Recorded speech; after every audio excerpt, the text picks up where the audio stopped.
On se retrouve pour la seconde partie de cette émission avec une invitée exceptionnelle, Mylène Farmer, la chanteuse la plus rare de la scène française, a accepté de parler à la télévision pour la première fois depuis 10 ans. Elle affirme même à Thierry de Mézières que c'est sa dernière interview, une exclusivité pour vous dans ce 7 à 8.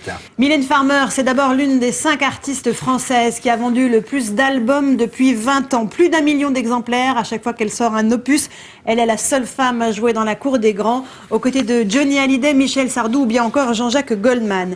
Mais ce qui fait surtout la marque de fabrique Farmer, c'est le mystère quasi total dont elle s'entoure depuis toutes ces années. Pas une seule interview donc depuis 10 ans, aucune apparition publique en dehors de ses concerts, rien sur sa vie privée, si ce n'est quelques photos rigoureusement choisies et filtrées, de quoi attiser les fantasmes de ces milliers de fans. Alors, qui est vraiment Mylène Farmer, au-delà de l'objet de culte et de marketing qu'elle est devenue pour tous ceux qui l'attendent en bas de chez elle ou la suivent pas à pas dans chacune de ses tournées? C'est l'une des questions auxquelles elle répond ce soir. Elle parle de cet amour du public qui l'a fait vivre, de sa timidité maladive, de ce goût du secret qu'on lui reproche aujourd'hui et qui pourtant correspond à son tempérament. Elle rétablit aussi la vérité sur les rumeurs les plus folles qui courent sur son compte et explique son besoin de se protéger face à un milieu du show business qu'elle juge impitoyable. Mais Mylène Farmer, à travers son dernier album intitulé Avant que l'ombre, c'est aussi l'image sulfureuse et ultra sexy d'une libertine qui a transgressé tous les tabous. Elle avoue ce soir qu'elle est allée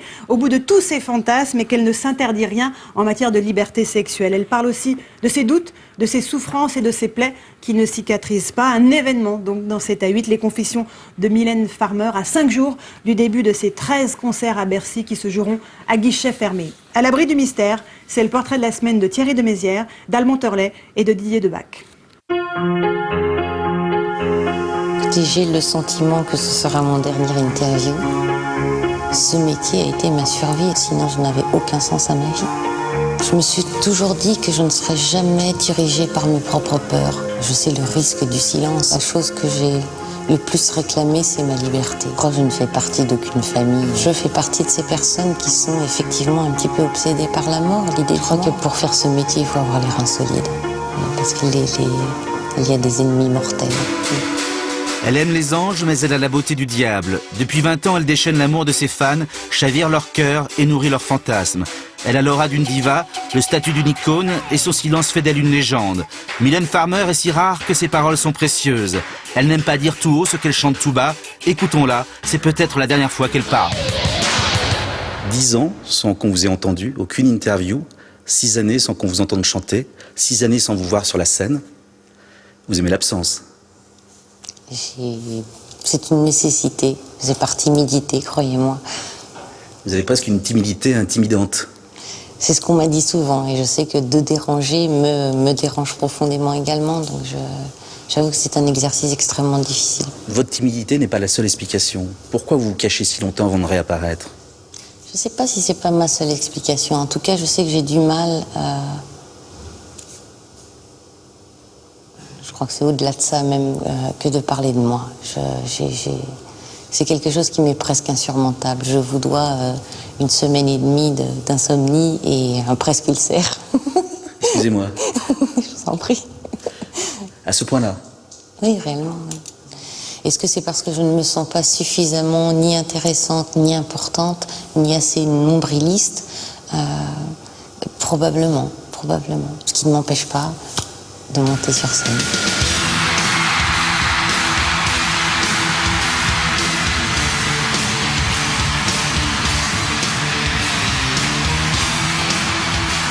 Bercy, lieu de sa démesure.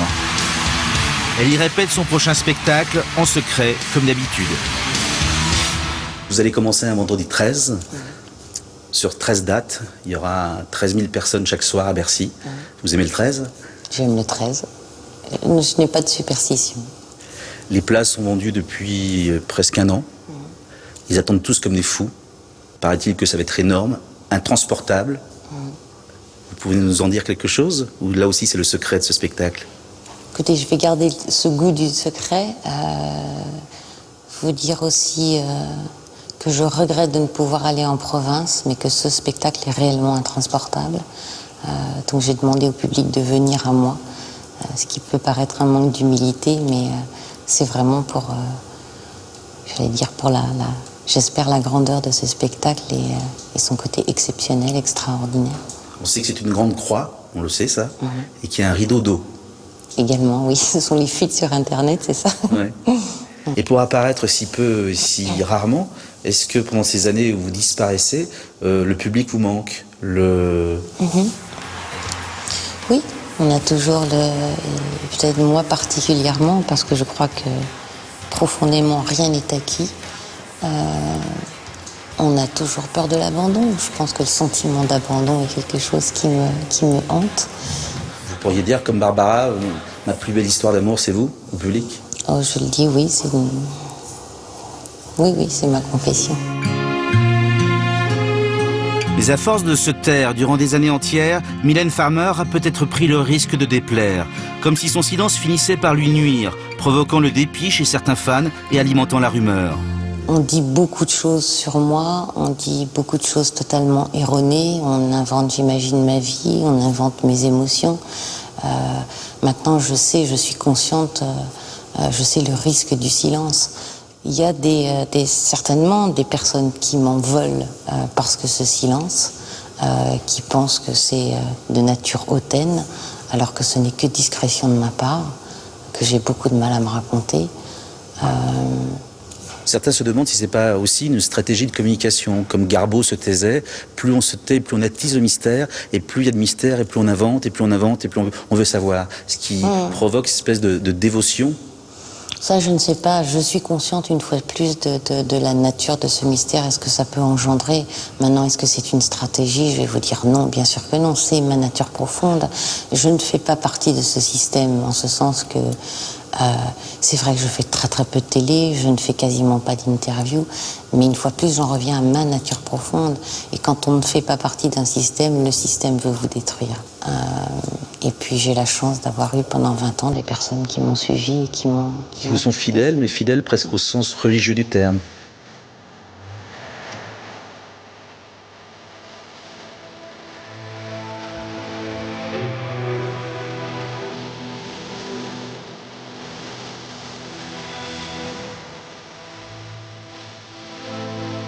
Vous avez provoqué une sorte de dévotion et que vous avez presque l'aura d'une diva. Il y a plein de livres qui arrivent en ce moment. Un fan qui pendant 2 ans vous a attendu. Enfin, c'est presque dément. Est-ce que c'est violent, quelquefois? Je sais pas, violent, c'est perturbant, certainement. Dès l'instant que ces personnes ne gâchent pas leur vie pour moi, alors je suis en paix. Mais si j'ai le sentiment, effectivement, qu'elles passent à côté de quelque chose parce que je deviens l'élément absolument essentiel, là, ça me perturbe beaucoup. Il y a même un fan, c'est une des histoires les plus dramatiques qui vous est arrivée, qui est allé tuer le réceptionniste de votre maison de disques il y a quelques années de ça. Donc, votre absence, quelque part, les pousse à la folie. Je ne sais pas, pour parler de cette personne, peut-être cette personne était-elle perturbée elle-même, avant même de... C'est toujours un peu dangereux d'avoir ce genre de propos. Et c'est suffisamment, croyez-moi, douloureux pour moi de vivre ce genre de choses. Et est-ce que vous comprenez cette période qui se prête beaucoup au confessionnal, où justement les stars n'ont plus beaucoup d'intimité et aiment raconter leur enfance et leur histoire? J'essaye de ne pas juger.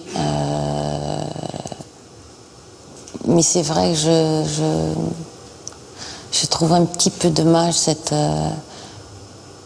pour vous paraphraser, ce manque de mystère chez la plupart des artistes. J'ai pas envie de savoir ce qu'elle mange le soir, j'ai pas envie de savoir avec qui elle je ne dirais pas le mot. Je crois qu'il faut se préserver un petit peu. Je crois que là, on vient d'avoir un bout de votre mystère, c'est qu'en fait, vous riez, vous êtes tout le temps figé dans l'image un peu morbide, où vous n'aimez que la nostalgie, la mélancolie et la souffrance.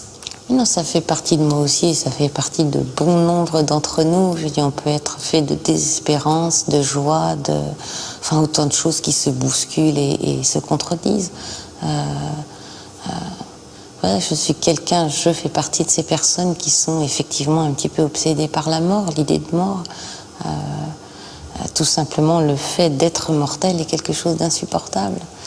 Donc j'ai ce fardeau avec moi. Maintenant, on veut dire que je suis quelqu'un de morbide, que je dors dans un cercueil et que je m'alimente d'araignées.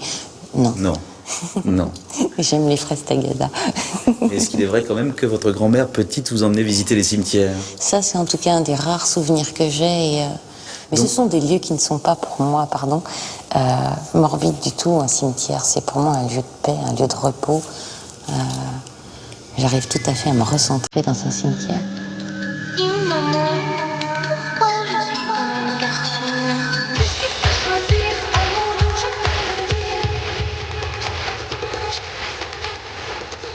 De la mélancolie des cimetières au rêve inaccessible de l'androgynie, Mylène ne va pas hésiter à mettre des mouchoirs dans ses pantalons pour ressembler sans contrefaçon à un garçon.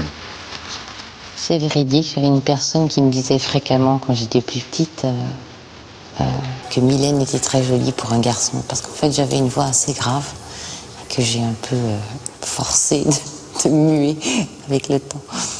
Vous avez toujours ce rêve d'être un garçon? Non. L'autre rumeur dit que vous auriez plein de miroirs chez vous. Alors, est-ce que vous aimez les miroirs ou est-ce que vous détestez les miroirs? Alors j'avoue que là, je n'ai pas plein de miroirs chez moi. Au contraire, je crois n'en avoir aucun. Maintenant, la nécessité que de se regarder en permanence, mais c'est plus dans le souci de n'être pas assez jolie, pas assez bien, pas prête.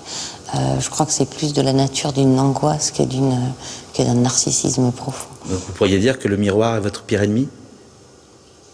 J'avoue qu'il ne m'est pas sympathique, en tout cas. Vous avez dit une fois que vous aviez des singes, je crois que vous n'avez plus qu'un seul singe. J'ai un singe, oui, je vis avec depuis près de 20 ans maintenant. C'est un petit singe capucin, c'est de petite taille et c'est un animal très intelligent. C'est un ami pour vous? C'est un compagnon, oui. C'est une petite fille. Donc évidemment, comme vous parlez peu, on parle à votre place. Les biographies sont nombreuses, quelquefois démentes.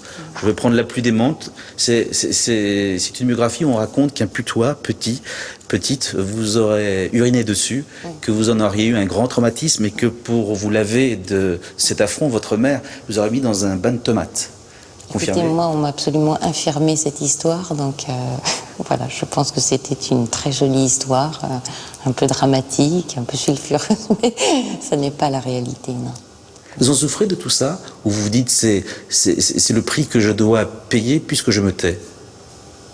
Les personnes qui s'autorisent à violer le territoire d'une autre personne pour obtenir ou pour inventer des propos, ça, je trouve ça extrêmement déplacé.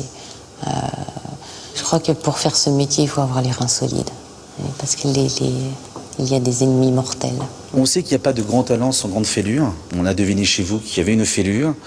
On sait que Johnny Hallyday était un enfant abandonné. On sait que Barbara était une enfant violée. Est-ce que vous connaissez votre fêlure? Est-ce que vous connaissez votre mystère, votre secret? Vous avez le droit de pas nous le dire, mais est-ce que vous le connaissez? Oui, bien sûr.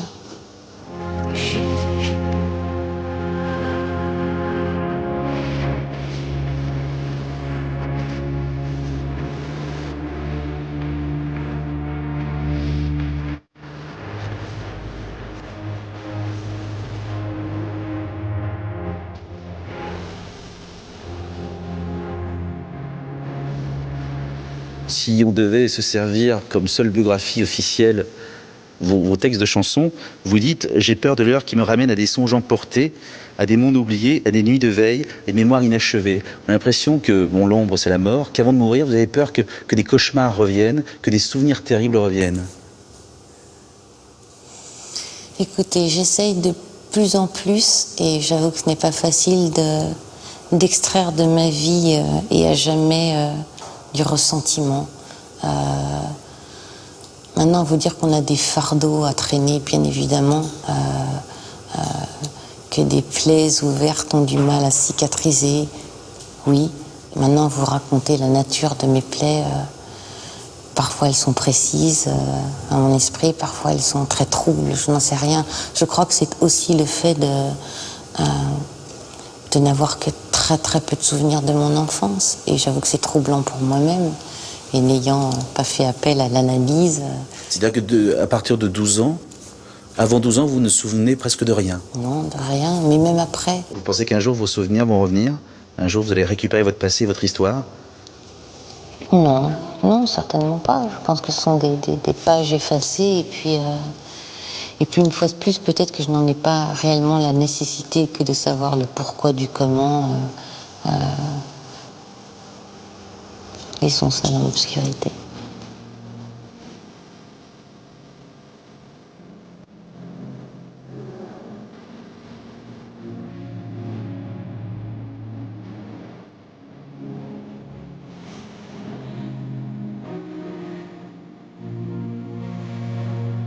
Puisque vous n'avez pas parlé depuis 10 ans, qu'est-ce qui s'est passé dans votre vie depuis 10 ans que vous pouvez nous dire sur votre état d'esprit, sur votre ouverture au monde, sur votre santé, sur... Vous allez de mieux en mieux? Oh non, je ne pense pas. Autant de colère. Après quoi? Je ne sais pas. Je suis née en colère. J'ai commencé par le je déteste et puis après j'ai appris à aimer. Vous diriez aujourd'hui que vous êtes une grande personne? Non. Toujours une enfant? Grand Dieu, non. Oui, oui, oui. Vous ne voulez toujours pas grandir? Non, ça ne comporte aucun intérêt. Non. Vraiment? Vieillir, je l'accepte parce que c'est une fatalité, mais grandir, non. Vous l'acceptez de vieillir? Oui, oui, oui. Vous dire que c'est douloureux, probablement, mais voilà, je n'ai pas le choix. Les grandes failles de Mylène Farmer n'empêchent pas un travail sans faille. Bête de scène, femme de show et dame d'affaires, elle a besoin de tout contrôler sur scène, de la lumière à la moindre boutonnière. Ça va jusqu'à une image, une photo que vous n'aimez pas. Vous dites, c'est mon métier, c'est mon image, je Bien veux évidemment, contrôler ça, c'est ma personne. C'est vrai que, là encore, c'est un département encore plus douloureux. C'est vrai que quand on ne s'aime pas ou qu'on ne s'accepte pas, on est beaucoup plus critique envers soi-même. Donc il y a des choses que l'on déteste et quand on déteste, on déchire.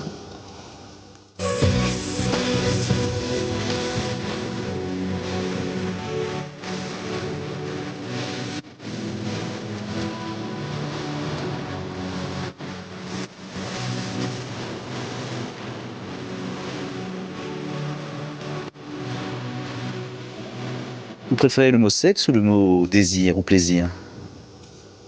Désir, c'est un joli mot. On peut dire que c'est un des thèmes majeurs chez vous, Oui. L'envie de... Oui. de le provoquer. Le désir aussi, bien sûr. Bien sûr. Et d'où vous vient cette liberté incroyable que vous avez, même d'un point de vue sexuel, où il n'y a pas de tabou, tout désir est respectable? Et Peut-être de mes lectures, peut-être que j'ai lu ça d'un peu trop tôt, peut-être que je l'ai dévoré. Et voilà, il y a des personnes qui vont vous raconter, se raconter volontiers. J'ai plus de facilité, peut-être, moi, à raconter des désirs sexuels, des épanchements. il y a quelques années, vous disiez que ça serait mortifère pour vous de ne pas accomplir tous vos fantasmes. Vous les avez accomplis? C'est chose faite. On s'ennuie après. On s'ennuie. On en trouvera d'autres. Ce qui est de épatant et de troublant chez vous, c'est que vous êtes à la fois être aussi timide et si osé. C'est le paradoxe que je dois vivre tous les jours. Vous avez peur du tiède. Je déteste le tiède. Est-ce que vous avez l'idée quelque part que tout est permis, tout vous est permis en tout cas? En tout cas, je ne m'interdis rien, si ce n'est... je fais appel à ma mémoire, mais je me souviens quand j'ai écrit « C'est une belle journée », dans le refrain, j'avais mis « C'est une belle journée, je vais me tuer ». À la place d'aujourd'hui, c'est une belle journée, je vais me coucher. Et je crois que là, ce pourrait être un appel au suicide de certaines personnes un peu fragiles. Et j'ai changé ce mot pour un autre, parce que c'était peut-être tout d'un coup quelque chose de trop fort, trop déterminant. Je crois que tout est possible à partir du moment où, une fois de plus, on ne fait de mal à personne. Vous l'avez acquis où cette liberté? Ce sont vos parents? Je ne sais pas. Vous avez été rebelle tout de suite, tout le temps? Oui, plutôt caché, plutôt dans sa forme autistique, ce qu'on dit ce mot, oui. Ce métier a été ma survie, et ça je le dis sans sens dramatique aucun, ça a été vraiment vital pour moi, sinon je n'avais aucun sens à ma vie. L'envie, une fois de plus, de donner et surtout de recevoir aussi. Puisque vous avez employé le mot autiste, je me permets d'en parler. Vous êtes fasciné et vous allez voir, sans caméra, ça vous honore, souvent les enfants malades. Moi, c'est vrai que j'ai fait pas mal de visites dans les hôpitaux, voir les enfants malades, mais j'ai surtout Et je vais vous donner une toute petite clé peut-être de ma vie, puisque en tout cas c'est un souvenir, quelque chose d'extrêmement marquant dans ma vie. Je crois aux alentours d'11 ans, je suivais donc des cours de catéchisme et tous les dimanches nous allions à l'hôpital de Garches pour aller voir des enfants malades, tétraplégiques et on avait pour mission que de jouer avec eux, de s'occuper d'eux. C'est insupportable. C'est insupportable pour quelqu'un qui marche, pour quelqu'un qui souffre, pour quelqu'un qui vit. Voilà, ce sont des choses en tout cas qui sont extrêmement électrochocs dans ma vie et c'est assez difficile après de supporter cette injustice. Voilà.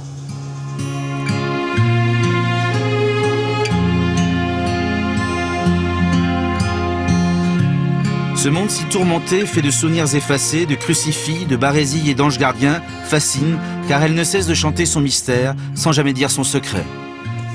Est-ce qu'il vous arrive de temps en temps d'imaginer qu'un jour, vous allez disparaître complètement des médias, de la scène, de la chanson? Écoutez, j'ai le sentiment que ce sera mon dernier interview. Celui-là, en ce moment? Celui-ci, mais Ça vous choque si je vous dis que si sûr de son désir, faire ce qui bon vous semble et mener votre carrière comme vous la menez en vous moquant en gros des candidatons et en faisant ce que vous voulez, c'est aussi né d'un énorme orgueil? je ne pense pas que ce soit ni l'orgueil, ni être sûr de soi. Je pense que c'est plutôt une aversion pour le compromis. Je me suis toujours dit que je ne serais jamais dirigée par mes propres peurs. Parce que les peurs peuvent engendrer des choses terribles. Mais je n'ai jamais cédé à mes peurs. Donc vous avez dépassé vos peurs? J'ai dépassé mes peurs. Parfois elles reviennent avec force, avec fracas, mais je ne ferai jamais rien qui est guidé par la peur. Jamais. Au final de cet entretien, on se rend compte qu'on vous a beaucoup fantasmé, qu'on a imaginé que tout ça était calcul, ces apparitions, ces disparitions, et que c'est votre rythme à vous finalement. Tout à fait. Vous aimez le silence? Je crois que le silence même, plutôt. On va peut-être se quitter sur un silence alors. Sur un silence. Merci à vous. Voilà, et même si elle dit qu'elle n'est pas superstitieuse, Mylène Farmer reste très attachée au chiffre 13. Elle démarrera sa série de 13 concerts le 13 janvier prochain à Bercy, une mise en scène notamment de son dernier album, Avant que l'ombre, qui s'est vendu pour l'instant en 9 mois à plus de 530 000 exemplaires. Voilà, c'est